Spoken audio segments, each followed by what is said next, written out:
ডাবটিকে একটি আস্ত বাড়িতে পরিবর্তন করে তুললো। এই তো আমাদের নতুন বাড়ি তৈরি হয়ে গেছে। আহা কি মিষ্টি এই ডাবের জল। ডাইনি আর তার বর জোরে গান চালিয়ে নাচানাচি করছিল। চলো চলো আমরা বাড়ি ছেড়ে পালিয়ে যাই। আমি কাল সকালে কিছু একটা ব্যবস্থা করছি। হায় হায় কপালটাই খারাপ। ওই তরমুজের বাড়ির লোকগুলো এত অত্যাচার করলো যে সেখানে আর থাকাই হলো না। এবার আমাদের আরো ভালো জায়গা খুঁজতে হবে, কিন্তু কোথায় যাব? হ্যাঁ গো গিন্নি, দুদিনের বৃষ্টির পর এখন যে এই ঠাটা পোড়া গরম দিয়েছে, এতে আর পারা যাচ্ছে না। এবার কোথায় যে যাই? দাঁড়াও দাঁড়াও, আমি আশপাশটা একটু দেখে আসি। এই বেটা দাঁড়া চুপচাপ এখানে, একদম যাবি না তুই। আগের বার তোকে বাড়ি খুঁজতে দিয়ে আমি অনেক বিপদে পড়েছিলাম। এইবার আমি খুঁজতে যাব। আচ্ছা আচ্ছা গিন্নি, কিন্তু খুঁজবে যখন একটু ঠান্ডা কোনো জায়গা থেকে খুঁজো। ঠান্ডা না পেলে এই গরমে যে মরেই যাব। এই বলে ডাইনি ঝুমা বেরিয়ে পড়ল নতুন বাড়ির খোঁজে। ভাসতে ভাসতে ডাইনি যাচ্ছিল হারুর বাড়ির সামনে দিয়ে, আর হঠাৎ ডাইনির চোখ গেল হারুর বাড়ির মস্ত বড় ডাব গাছটার দিকে। ডাব গাছটা দেখে ডাইনি থমকে দাঁড়ালো আর দাঁড়িয়ে বলল, আরে ওটা কি? ওটা তো একটা ডাব গাছ। আহা কি সুন্দর কচি কচি ডাব। আইডিয়া! যাই ঝটপট ফরুকে ডেকে আনি। ডাইনি ফরুকে ডেকে আনলো। ডাইনি আর ফরুনামালি দুজনে ভাসতে ভাসতে ডাব গাছের সামনে এসে দাঁড়ালো। ও ফরু, ওই দেখো কি রসালো আর কি সুন্দর কচি ডাব।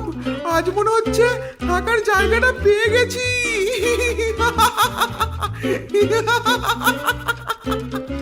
রসালো আর কচি ডাব দেখে ফরু যেই না ডাবের ভেতর ঢুকতে গেল, অমনি ডাবের শক্ত খোলসের গায়ে জোরে ধাক্কা খেয়ে ডাইনির দিকে ছিটকে আসলো। ও ও আহ ও উরি বাবা, উরি বাবা রে, উরি মা। তোমার সব কিছুতেই বেশি তাড়াহুড়ো। দাঁড়াও, এইভাবে হবে না। আমি আমার অদ্ভুত শক্তি দিয়ে এই ডাবটাকে আমাদের থাকার উপযুক্ত করছি। এই বলে ঝুমা ডাইনি তার মন্ত্রের দ্বারা ডাবটিকে একটি আস্ত বাড়িতে পরিবর্তন করে তুলল। একটি বড় ডাব, যার মধ্যে রয়েছে জানলা আর একটি বড় দরজা। বাইরে থেকে দেখতে পুরো একটি ডাবের বাড়ি। এই তো আমাদের নতুন বাড়ি তৈরি হয়ে গেছে। আহা কি সুন্দর, কি চিকন। চলো চলো গিন্নি, চটপট ঢুকে পড়ি আমরা। এই বলে ঝুমা ডাইনি সেই ডাবের দরজা খুলে ডাবের ভেতর ঢুকে পড়ল।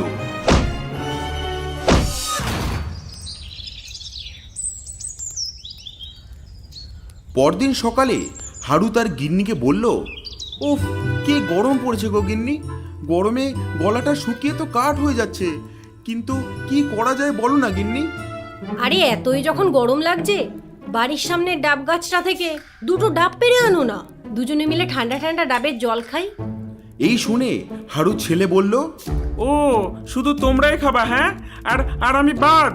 আমার জন্য একটি ছোট্ট দেখে ডাব নিয়ে এসো। কিছুক্ষণ পর হারু ডাব আনতে যাওয়ার জন্য তৈরি হলো। তার হাতে একটি ব্যাগ, কোমরে গামছা, আর গামছার মধ্যে একটি দা নিয়ে বাড়ির বাইরে ডাব পাড়তে আসলো, আর মাটিতে ব্যাগটা রেখে গাছে উঠে পড়ল।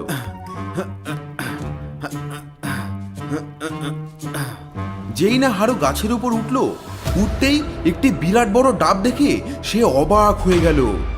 ওরে বাবা, এ কি রে, এত বড় ডাব! এত বড় ডাব আমার কাছে কি করে এলো?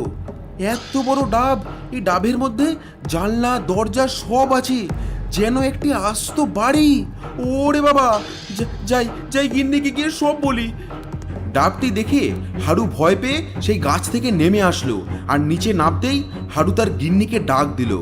গিন্নি, ও গিন্নি, গিন্নি গো, শিগগিরই এদিকে এসো, দেখে যাও এ কি কাণ্ড হয়েছে।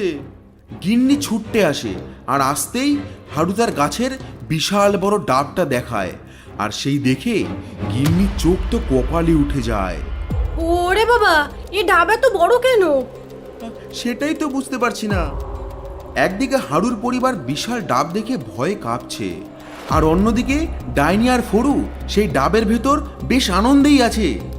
আহা, কি মিষ্টি এই ডাবের জল, কি ঠান্ডা, যেন যেন কোনো বরফের দেশে আছি। এই তোমার আরাম সারা জীবনেও শেষ হবে না। আগে তরমুজের ভেতরে তোমার এই আরামের জন্যই আমাদের তরমুজ ছাড়া হতে হয়েছিল, আর এখন তুমি এই ডাবের জলে শুয়ে আছো। বেরো বেরো এখান থেকে, বেরো। এই বলে ডাইনি ফরুকে এক লাঠি চালালো, আর ফরু ছিটকে গিয়ে দেয়ালে ধাক্কা খেলো। আহ আহ ও উড়ি বাবা, উড়ি মা। এই আগেরবার আমি গেছিলাম খাবারের ব্যবস্থা করতে, এইবার তুমি যাও, ওদের ঘরে গিয়ে আমার জন্য কিছু খাবার নিয়ে এসো। এই বলে ফরু কোমর ডলতে ডলতে সেই ডাবের বাড়ি থেকে বেরিয়ে গেল। কিছুক্ষণ পর ফরু হারুর বাড়ির সামনে গিয়ে দাঁড়ালো আর ভাবলো, কারোর বাড়িতে না বলে যাওয়াটা ঠিক না। আমি বরং ডেকেই ভেতরে যাই। বলি কেউ আছো বাড়িতে? বাড়ি থেকে কোনো শব্দ না পেয়ে ফরু নিজেই দরজা খুলে ভেতরে ঢুকে পড়ল। ভেতরে গিয়ে ফরু দেখলো ঘর ফাঁকা আর টেবিলে সুন্দর সুন্দর খাবার সাজানো। আরে এই তো গিন্নির জন্য কত রকম সুস্বাদু খাবার পেয়েছি। এই বলে ফরু যেই না খাবারটা নিতে যাবে অমনি পেছন থেকে পায়ের শব্দ শুনতে পেল আর ঘাবড়ে গিয়ে ছুটতে টেবিলের নিচে লুকিয়ে পড়ল। আরে এরা দুজন এখনো খেতে আসেনি, খাবার যে ঠান্ডা হয়ে গেল। যাই গিয়ে ওদের ডেকে আনি। রমা চলে যেতেই ফরু টেবিলের নিচ থেকে বেরিয়ে খাবার নিয়ে পালিয়ে গেল। গিন্নি, ও গিন্নি, দেখো দেখো তোমার জন্য কত খাবার নিয়ে এসেছি। আর কি সুস্বাদু এই খাবারগুলো। চলো চলো আমরা খেয়ে নিই। কিছুক্ষণ পর তিনজনে ঘরে এসে দেখলো খাবার নেই, টেবিল পুরো ফাঁকা। এই দেখে হতবাক হয়ে গেল সবাই।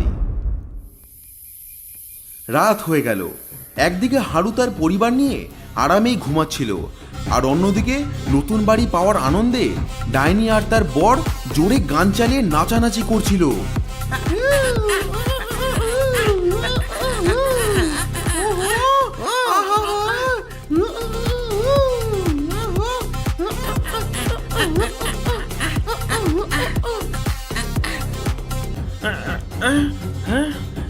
হ্যাঁ, ও বাবা ওঠো না, দেখো বাইরে থেকে কেমন আওয়াজ ভেসে আসছে।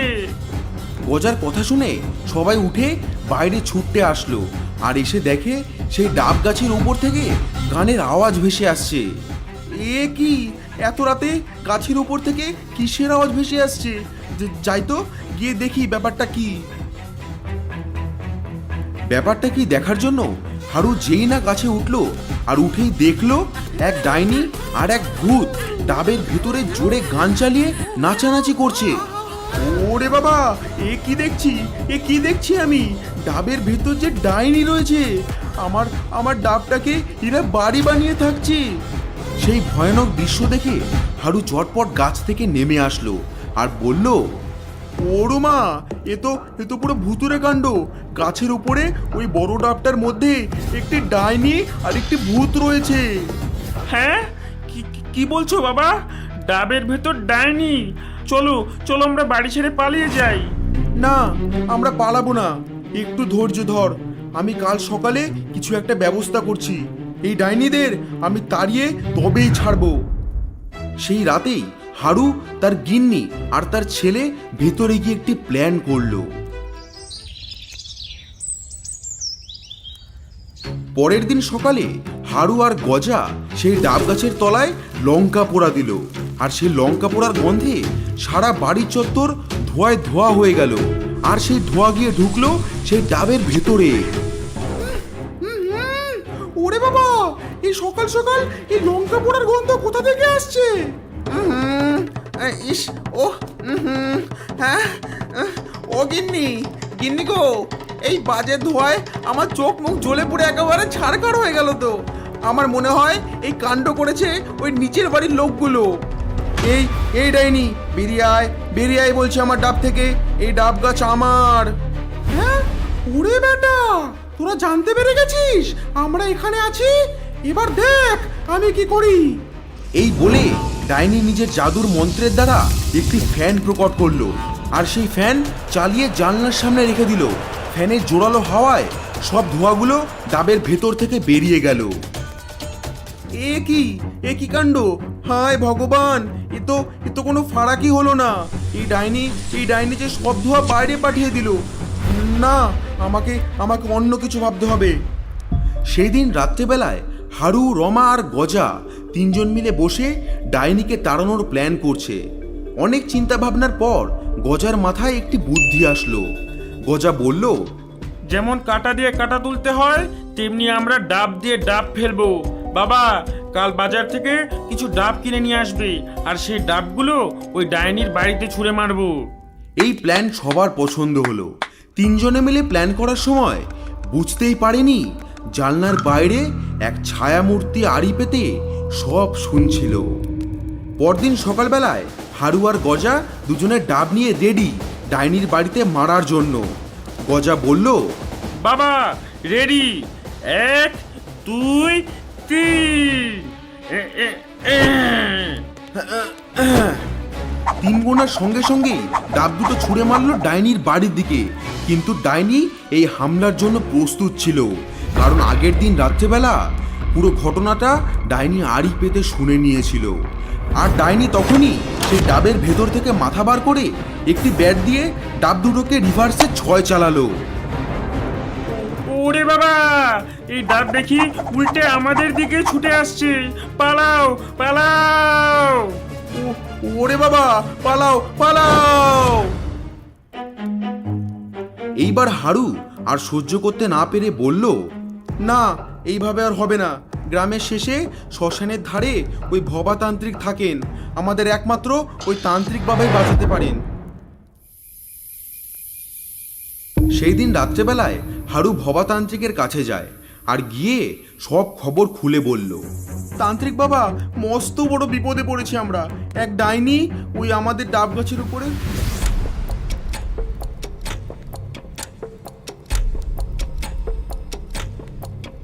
সমস্ত শুনে তান্ত্রিক বলল, ঠিক আছে, আমি দেখে নেব। ওই ডাইনিকে আমি আমার শক্তির দ্বারা শেষ করে ফেলব।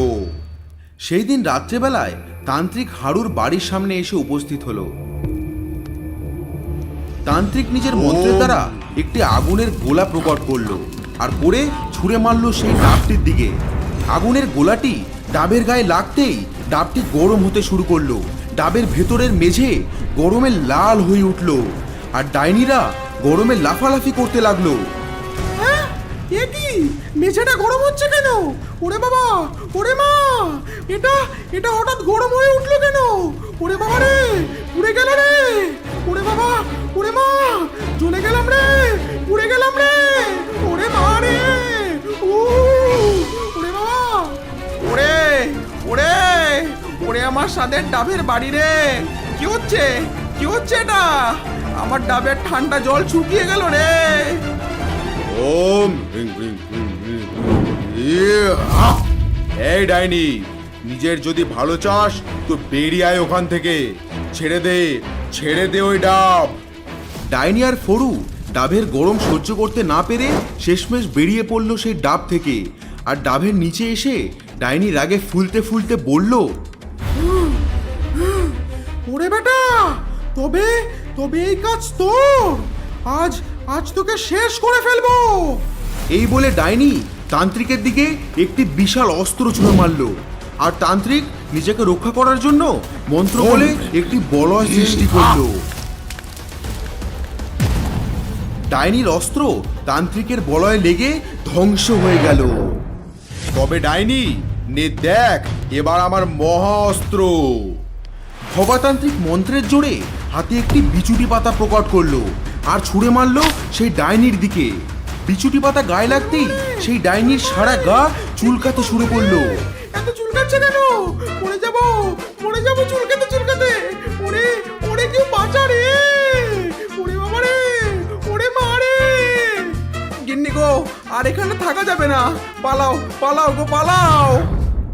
এই বলে ডাইনি আর ফরু হারুর ডাব গাছ ছেড়ে উড়ে চলে গেল। ওরে বাবা রে, মরে গেলাম রে! ওরে বাবা রে! 10 দর্শক বন্ধুরা, তোমরা যদি এরকম ভিডিও আরো পেতে চাও তবে চ্যানেলটিকে সাবস্ক্রাইব করে বেল আইকনটি প্রেস করে দাও। আর গল্পটি কেমন লাগলো কমেন্ট করে জানাও। ওরে বাবা রে!